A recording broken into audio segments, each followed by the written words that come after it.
Olá, tudo bem? Começa agora mais um espaço comunitário, onde ONGs, entidades, projetos sociais, todo mundo tem seu espaço garantido, porque faz bem para a sociedade, faz bem para a nossa cidadania. E quem vem bater um papo com a gente hoje é um sensei, André Bate, do Karatê Kyokushin Taubaté. Seja bem-vindo, André, tudo bem? Muito obrigado, tudo bem? Olá a todos os nossos espectadores e a você, Tânia. É um prazer estar aqui falando sobre o nosso esporte. É um esporte que não é tão divulgado, né? A gente estava conversando aqui nos bastidores. Karatê, a gente fala karatê, todo mundo sabe que é karatê, a gente vê nas Olimpíadas. Mas quando fala karatê Kyokushin, a gente já fica, ué, tem alguma diferença? Sim, o nosso estilo é muito específico. O karatê tem vários estilos, são muitos mesmo. E o nosso é muito específico porque é o único no qual as lutas são decididas por nocaute. Então, ao passo que os outros estilos são estilos de marcação, que a gente fala, então faz ponto, 1 ponto, 2 pontos, 3 pontos, o nosso estilo não tem contagem desses pontos na parte esportiva, né? E as lutas são decididas por nocaute. Então, é um estilo que se apega muito à ideia da rudeza dos combates, é um estilo muito combativo, muito contundente nesse sentido. Mas então, se não conta ponto e é só com o nocaute, que é o ippon, né, que a gente disse, pode durar muito tempo a partida. As lutas têm sempre um tempo limite. Se o tempo limite acontece, né, cessada a luta, e não teve nocaute, então aquele que foi mais agressivo, aquele que foi mais para cima, aquele que acabou dominando mais a luta é o vencedor. Seria um critério de desempate. Isso, exatamente. Mas no seu caso, você vem aí trazendo um histórico de bons resultados, vitórias, porque não é pouca coisa não, gente. O sensei ali, aqui além de dar aulas, que a gente vai trazer esse assunto em breve, é campeão, e bastante campeão, né, André? Conta pra gente aí, em maio teve um campeonato internacional e saiu com troféu. Pois é, foi a segunda vez que esse campeonato foi feito aqui no Brasil, foi no Rio Grande do Sul. Nós fizemos algumas lutas lá nesse campeonato e conseguimos trazer o título para cá, né? For a semifinal e a final eu consegui vencer por ippon, né, por nocaute, né? E somos campeões internacionais graças a esse resultado. Estamos invictos desde 2019, com muito treino, muito esforço, que é o que tem que ter sempre. A pressão aumenta conforme está falando invicto desde 2019. As pessoas já esperam que você ganhe. Ela aumenta, mas a gente gosta. A gente gosta disso. O nosso karatê, ele vai se pautar ideologicamente na ideia de aguentar pressão. Então, é um ambiente emocional que a gente está muito habituado. A gente tem foto desse campeonato, para a gente dar uma olhadinha aí dele no pódio, na verdade. Está aí primeiro lugar com a bandeira do Brasil, mas o segundo foi brasileiro também, né? Foi brasileiro também, que aliás, é um excelente atleta. Que era o campeão Era o anterior. então campeão, que é o Vinícius Oliveira, é um grande atleta, muito forte. Foi uma luta muito boa com ele. E agora a gente vai ter mais um campeonato que já é o Mundial, que vai contar com a sua presença também, né? É esse cartaz que a gente está vendo. É o Campeonato Mundial. Eu estou mais ou menos ali no meio, junto com os outros membros da seleção brasileira, né?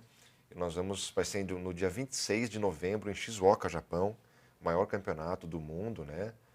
Da organização de karatê.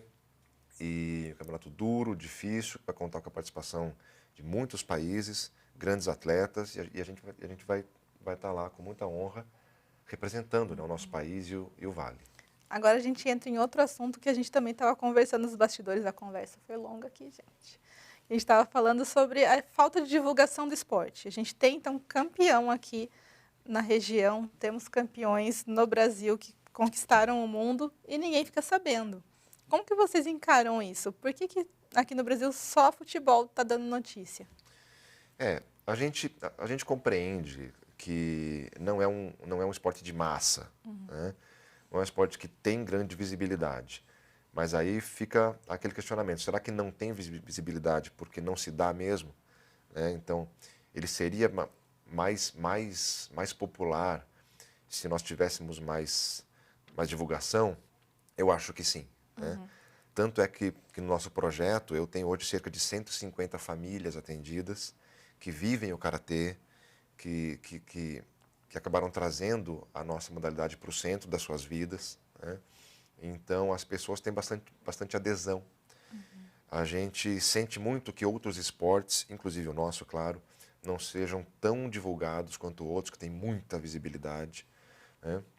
Mas é uma coisa que aos poucos tem sido mudada graças a muito esforço da nossa parte e dos nossos parceiros. Mas a gente espera que no futuro mais atletas que venham, né, depois de mim, eu estou com 41 anos já, possam ter mais visibilidade e que seu esforço possa ser reconhecido mais a contento do que é hoje. Tem espaço para todo mundo, né? Com Para todos certeza. os esportes. Espaço e verba para todo mundo. Com certeza. Então vamos falar agora do seu projeto mesmo. É o Karate Kyokushin Taubaté. Exatamente. É este nome. Como ele funciona quando ele começou? Então, eu vim para cá, eu não sou de Taubaté, né? Eu vim para cá há cerca de 6 anos, porque eu vim trabalhar na Secretaria de Esportes. E aí eu vim desenvolver a nossa modalidade dentro de um projeto chamado Lutando pela Paz, que é da Secretaria e tudo. E é um projeto esportivo social, né? Então atende famílias de várias faixas sociais, né, e tudo. Só que o nosso esporte tem uma veia competitiva muito importante. E esse projeto, na secretaria, estava muito circunscrito a apenas à parte social, a ideia do esporte participativo, que é muito legal, né? Mas nós não tínhamos verba para ir para as competições. Que você disse que é um esporte caro, né? Já foi mais. Já foi mais. Mas, seja como for, é caro para muita gente. Né? Mesmo o mínimo que seja, Sim. é caro para muita gente. Então, aí eu conversei com o diretor de esportes na época, que era o Thiago Balho, e ele nos permitiu usar a estrutura de quadras, ginásios, tatame, dos centros da secretaria para eu tocar o meu projeto. E o meu projeto é esportivo, social, competitivo. Então ele tem essa veia também, né? Porque eu, pessoalmente, entendo que a competição é emancipadora, é uma promoção social. Então, nós desde então, isso faz já 5 anos, a gente usa as quadras, ginásio, etc., da Secretaria de Esportes, a quem eu sou muito grato, para que eu toque o meu projeto pessoal com verba de emenda parlamentar do nosso querido amigo aqui, o vereador Jessé Silva, que é um parceiro de anos já da gente e que tem sido muito colaborativo e sempre nos apoia por meio das suas emendas. Então tem sido muito próspero, nós somos campeões brasileiros 2 vezes já, assim por equipe, né? E temos vários campeões aqui de Taubaté que quando começaram não sabiam nada de luta, nem de nada, né? De karatê, de esporte, nada. E são meus alunos do zero e hoje são eminentes aí no cenário brasileiro da nosso esporte. Um deles é o Aldridge, né? Um deles é o Aldridge. A nossa equipe foi conversar com ele também para contar a história dele. Ele foi aluno, é aluno, né? Ele é aluno. Ele é aluno do projeto, mas também é professor. Ele decidiu retribuir todo esse trabalho. Vamos conhecer a história dele. O esporte é uma importante ferramenta de inclusão e transformação social. Segundo Nelson Mandela, o esporte tem o poder de mudar o mundo, tem o poder de inspirar, tem o poder de unir as pessoas de um jeito que poucas coisas conseguem. A prática esportiva promove a igualdade, desenvolve habilidades sociais e traz uma melhora para a autoestima. Ela ajuda a quebrar barreiras sociais e culturais, além de criar um ambiente de cooperação e respeito à diversidade. Um dos exemplos dessa transformação social é o karateca professor Aldridge da Silva Couto Rodrigues, de 44 anos, que iniciou no esporte há 7 anos no projeto Karate Kyokushin Taubaté e foi o 4º colocado no campeonato internacional realizado em Canoas, no Rio Grande do Sul, este ano. Além de aluno, hoje ele é professor, tem o seu próprio dojo e ainda colabora como professor voluntário para as crianças no projeto. Então isso vem enriquecendo muito, né? Faz ser um ser humano melhor, pai melhor. Já trabalhei dando aula dentro da minha outra formação e hoje me faz um melhor professor, vamos falar assim, instrutor dentro do Karatê Kyokushin para os meus alunos. Então hoje eu consigo também trabalhar tentando transformar vidas. A prática do esporte e a sua atuação no campeonato também auxiliaram no processo de autoconhecimento e melhora da autoestima. Uma característica minha, eu não enxergava meu potencial, não sabia até onde eu podia chegar. Então isso foi um reconhecimento. Eu tive que aprender a me reconhecer como um vitorioso. Isso é o mais importante. Você reconhecer em você suas características, aquilo que você pode ofertar de bom e colocar tudo isso em um objetivo. E na vida pessoal ele me trouxe muito mais equilíbrio dentro das dificuldades, dentro de casa, com a família. Enfim, atleta, mas é um ser humano normal, né? A única coisa é que a gente encara as dificuldades de forma diferente. Existe o preconceito de que a criança que pratica artes marciais tende a ser violenta, principalmente se ela já tem um histórico de agressividade. Para Aldridge, a realidade é bem diferente desse pensamento. De forma nenhuma. Ela vai ser orientada dentro de disciplina, do comportamento, né, e dos valores que a arte marcial complementa dentro de tudo isso. Então ela vai entender que não é porque ela pode ser violenta ou uma situação de violência que ela tem que ser violenta. Se a criança já tem um histórico de violência, às vezes ela precisa canalizar isso de alguma forma. E como o karatê é um caminho, isso ajuda ela a direcionar isso para o lugar certo. Consegue ferramenta para controlar essa violência. Então ela deixa de ser violenta. Retribuir todo o aprendizado recebido no dojo é uma forma do atleta e professor colaborar com a comunidade. Para ele, o esporte realmente tem o poder de mudar o mundo. Mudou o dele e ainda irá mudar o de muitas crianças. Eu cheguei ali como um aluno também, e muitos acompanharam minha trajetória até aqui, e de confiar o filho dele, né, para a gente ajudar na formação do caráter, seu bem mais precioso, né, seu filho. Então é uma relação muito boa. Cada vez que um pai te agradece, você tem certeza que você está indo no caminho certo. Então é ajudar a construir como eu falo, né? Tudo que a gente constrói é um tijolinho. Então tijolinho por tijolinho, quer dizer, ajudar essas crianças a construírem um país melhor, através do esporte como ferramenta. É isso, né, André? Falando dos tijolinhos, quantos tijolinhos você já colocou aí na sua carreira? Pois é bastante coisa, Hoje, como eu disse, são 150 famílias, e eu digo famílias porque junto com o filho que está lá praticando, às vezes tem 5 anos, 6 anos, 7 anos, 15 anos, 20 anos, vem mãe, vem pai, vem tio. Às vezes o pai começa, depois vem o filho. E é uma filosofia de vida.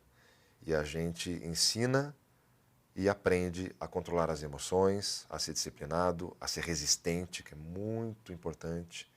E isso vai se espraiando, né, no sentido de fazer da sociedade mais justa e mais igual. Isso é muito valioso. Quando eu estava pesquisando aí sobre a modalidade, eu vi que Kyokushin significa aprofundar-se na verdade. Isso. Então... A verdade absoluta, né? É uma verdade profunda, no sentido de que é um estilo que preconiza o combate real, então a luta é de verdade, mas muito também no sentido de que todos nós temos a mesma essência, independente dos nossos atos, das nossas falhas, da nossa bagagem.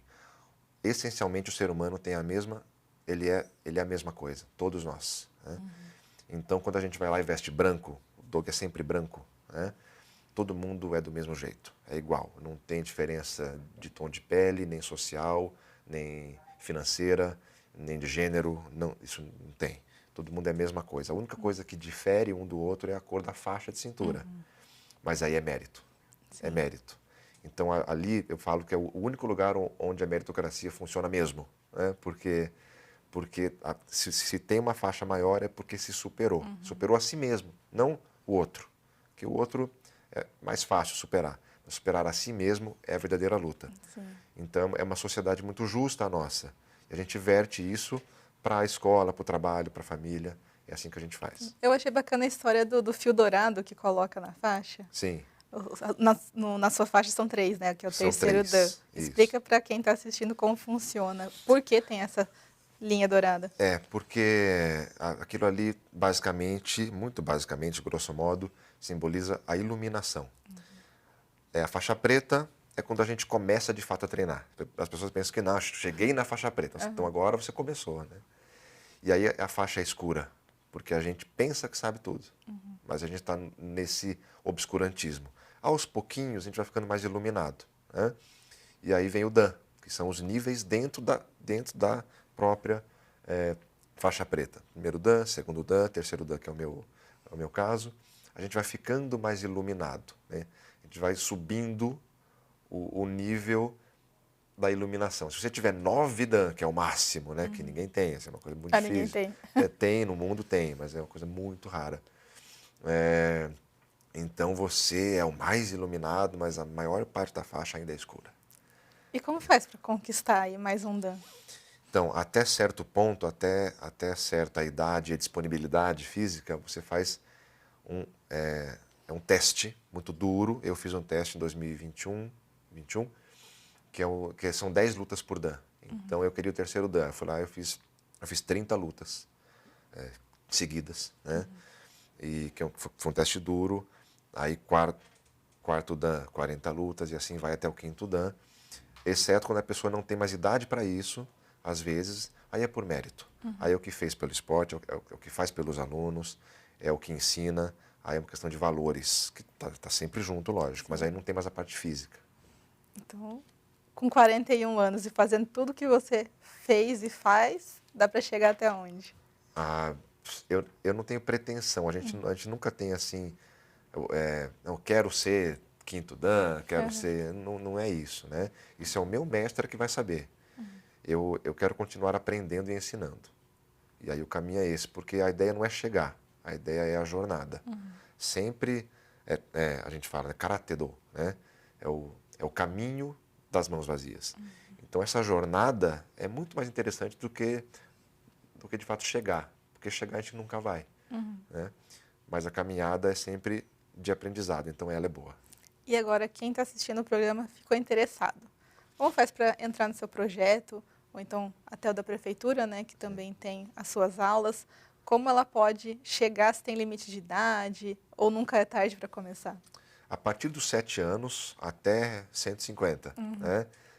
Eu tenho pequenininho, tenho adolescente, adulto, idoso, todos são muito bem-vindos, né? Mesmo que tenha alguma limitação física, todo mundo é muito bem-vindo lá, porque a ideia, mais uma vez, é se superar, né? E aí, um jeito muito bom de você saber das aulas e como funciona, como é que não funciona e tal, é entrar no meu Instagram, né? Que é o @BACCI, bate, _ Kyokushin, Kyokushin. Kyokushin atrapalha um pouco atrapalha, as pessoas. mas André Bate você acha lá, daí aí sou eu. Aí você vê lá, Karateka, @bate, _ Kyokushin, sou eu. Aí lá eu dou para você todas as informações necessárias. E como funcionam as aulas? É toda semana, mais vezes por semana? 4 dias por semana, né? A gente tem aulas tanto do projeto Lutando pela Paz, da prefeitura, que é outra coisa e tal, e do meu projeto também. E na sexta-feira a gente tem um dado momento que é apenas dos meus competidores mais eminentes, né? Que aí é um treino mais duro e tudo. Mas é 5 dias por semana ou mais. Então tem que ter essa dedicação aí. Antes ter. de começar, tem que saber que é um compromisso. É um compromisso. Começa de leve, né? Começa de leve, vai no seu ritmo, e aí depois a coisa vai assim ganhando maior volume e intensidade. Mas é tudo muito orgânico. Sim. Mas é um projeto. Como você disse, a intenção é ajudar a pessoa que não tem condições de fazer. As aulas são totalmente gratuitas. Então, como a pessoa sabe se ela pode ou não participar do projeto? Existe uma análise? Como é feito? Todo mundo pode. Todo mundo pode. Eu tenho bronquite, eu tenho isso, tenho aquilo, tenho... Fala comigo, de acordo com a sua limitação, é que você vai romper o seu limite. E aí a aula vai ser direcionada para você, né? Então, todo mundo pode, é gratuito. A ideia é justamente espraiar, democratizar o Karate Kyokushin, que nem sempre foi assim, né? E a ideia agora é espraiar os nossos valores. Você me contou também que seu dia começa super cedo e só vai terminar as aulas lá pelas mais de 10 horas da noite. Sim. Ainda tem vaga, então, para aluno? Ainda tem vaga. Não são muitas vagas, né? Porque as turmas estão cheias, Mas tem vaga ainda. Então, quem quiser falar comigo, pode falar e vem treinar com a gente. Sou suspeito para falar, mas é muito legal. E para apoiar a causa, o que uma pessoa comum pode fazer? A gente sabe que tem as emendas, né? Sim. Talvez um patrocínio, como funciona? CPF e CNPJ, patrocínio de pessoas físicas e, eventualmente, das empresas também. Mesma coisa, entra lá no meu Instagram e aí a gente conversa, tem várias modalidades de apoio e com grande visibilidade agora, inclusive agora com a iminência do Campeonato Mundial, a gente vai ter uma cobertura da mídia de massa, então são oportunidades muito, muito boas para as empresas da região. É o @bate_Kyokushin. Por que investir em esporte? Por tantos motivos. Do ponto de vista comercial, traz grande visibilidade e associa a sua marca a algo que está sempre vinculado ao bem-estar, à saúde, à coisa boa. Mas isso é a ponta do iceberg, né? Investir em esporte porque o esporte salva. Eu sou uma testemunha disso. Tantos alunos meus que teriam outra vida ou que tinham uma vida que não era boa, uma vida muito vulnerável, que vem de um ambiente de vulnerabilidade, insegurança e tudo, e encontraram na nossa modalidade uma rota de fuga de estudo e são hoje pessoas muito diferentes, são eminentes, são pessoas que são protagonistas das suas histórias, né, por conta do esporte, especificamente da arte marcial, que é mais do que um mero esporte. Tem uma dimensão da arte, que é a expressividade, é lidar com as emoções e tudo. E isso não tem preço. Então, para você fazer uma coisa boa na vida, tem outras coisas boas também, mas investir no esporte e na arte marcial, com certeza é uma delas. E é o que a gente sempre fala aqui no programa. A pessoa pode ajudar, às vezes, só divulgando. Só divulgando. É um compartilhar ali que já pode mudar a vida de outras pessoas só por ter compartilhado. Eu né? tenho muitos alunos que vêm porque alguém falou, achou legal, mas não foi treinar, mas acabou falando para aquela pessoa, e aí foi, e hoje a pessoa é muito envolvida. Então vale muito a pena, por favor, compartilhem.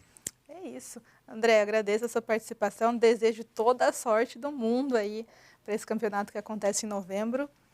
Quero ver no seu Instagram aí o troféu. Muito obrigado. Se não acontecer, tudo bem. Mas a gente torceu e a gente Muito sabe obrigado. aí que o Brasil tem excelentes atletas e tem tudo para conquistar, quem sabe, as 9 linhas aí na sua faixa preta. E é isso, você que está com a gente, continua com a gente. Tem programas novos aí que você não viu, que está bem bacana. Eu garanto. Agradeço a audiência e até a próxima. Tchau, tchau.